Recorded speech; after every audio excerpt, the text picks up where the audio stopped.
अंदर आपकी पैदाइश हुई। मक्का में एक यहूदी रहा करता था। तो जिस रात आपकी पैदाइश हुई है उस रात, यानी जिस दिन आपकी पैदाइश हुई है उस रात में यहूदी ने कुरैश के लोगों को जमा किया और पूछा कि ए कुरैश के लोगों, आज तुम्हारे यहाँ कोई बच्चा पैदा हुआ है क्या? अब जाहिर है कि अब्दुल मुत्तलिब के घर में हुजूर की पैदाइश हुई थी, लेकिन तमाम कुरैश वाले तो नहीं जानते थे ना।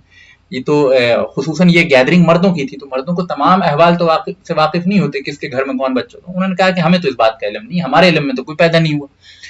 तो उस यहूदी ने बयान किया है कि आज रात एक ऐसा नबी पैदा हुआ है। अब जाहिर है कि वो रात की चंद निशानियां रही होंगी जिसमें आप सल्लल्लाहु अलैहि वसल्लम की पैदाइश होनी, और उस निशानियों को अल्लाह ने तौरात और इंजील में बयान किया होगा। ठीक है, यहूद जो है वो तौरात पढ़ते थे, इंजील तो नहीं पढ़ते थे। तो और उनके अकाबरीन ने और यहूदी उलेमा ने जो चंद निशानियां बयान की होंगी, या उनके पैगंबरों ने जो चंद निशानियां बयान की होंगी आप सल्लल्लाहु अलैहि वसल्लम की पैदाइश की, उससे ये यहूदी वाकिफ था। उसने काफी अच्छे तरीके से जो है वो पढ़ रखा था, उन चीजों को काफी हिफ्ज कर रखा था। तो उसने वो निशानियां जब उस रात में देखी तो कुरैश के लोगों को जमा किया और कहा कि आज रात तुम्हारे यहाँ कोई बच्चा पैदा हुआ है। तो कुरैश ने कहा कि हमें तो इस बात का इल्म नहीं है कि कोई बच्चा पैदा हुआ है कि नहीं। तो फिर उस यहूदी ने बताया कि आज रात तुम्हारे यहाँ एक ऐसा नबी पैदा हुआ है जिसकी नबूवत की निशानी ये है कि उसके कंधे पे मोहरे नबूवत होगी, यानी नबूवत की निशानी उसके कंधे पे होगी। और यानी वो नबूवत की निशानी क्या है कि चंद बाल थे जो आप सल्लल्लाहु अलैहि वसल्लम के कंधे के ऊपर थे। कंधे के ऊपर हम लोगों के बाल तो नहीं होते, लेकिन आपके ऊपर कंधे के बाल कुछ इस तरह अरेंज थे कि वो मुहम्मदुर रसूलुल्लाह, यानी अगर उसको सही तरीके से पढ़ा जाए तो इस किस्म की इबारत बनती थी, और वो बाल से बनती थी, और ये आपके ऊपर बचपन से थी। तो यहूद की किताबों में ये बातें मेंशन थी कि उसके आने वाले नबी के कंधे पे मोहरे नबूवत होगी। तो ये बात ये शख्स जानता था, इसने बयान किया कि उसके कंधे पे मोहरे नबूवत होगी। अब जाहिर है कि लोगों को मालूम नहीं था, तो मजलिस जो है डिस्पर्स हो गई, लोग आपस में बातें करने लगे। कुछ दिन बाद जो है लोगों को मालूम चला है कि अब्दुल मुत्तलिब के घर में जो है वो एक बच्चा पैदा हुआ है। ठीक है, और अब्दुल मुत्तलिब के घर में जो बच्चा पैदा हुआ है और वो उसी दिन पैदा हुआ है जिस रात उस यहूदी ने लोगों को जमा करके वो तकरीर दी थी।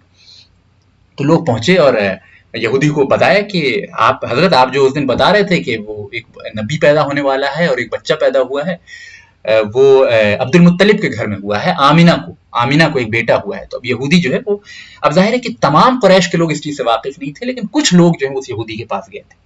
अब ये यहूदी जो है उस कुरैश के चंद लोगों को लेके हजरत बीबी आमिना के पास पहुंचता है और कहता है कि अपने बच्चे को जो है हमारे सामने लेके आओ।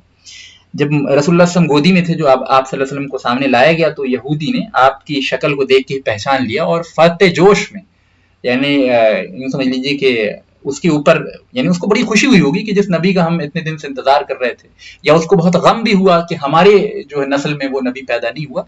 तो एक बहुत ही हाल किसी कैफियत उस यहूदी के ऊपर तारी हुई और वो आपको देखते ही जो है बेहोश हो गया। तो जब उसको होश आया तो लोगों ने उसे जगाया कि भाई क्या बात है, तुम तो बच्चे को देखते ही बेहोश हो।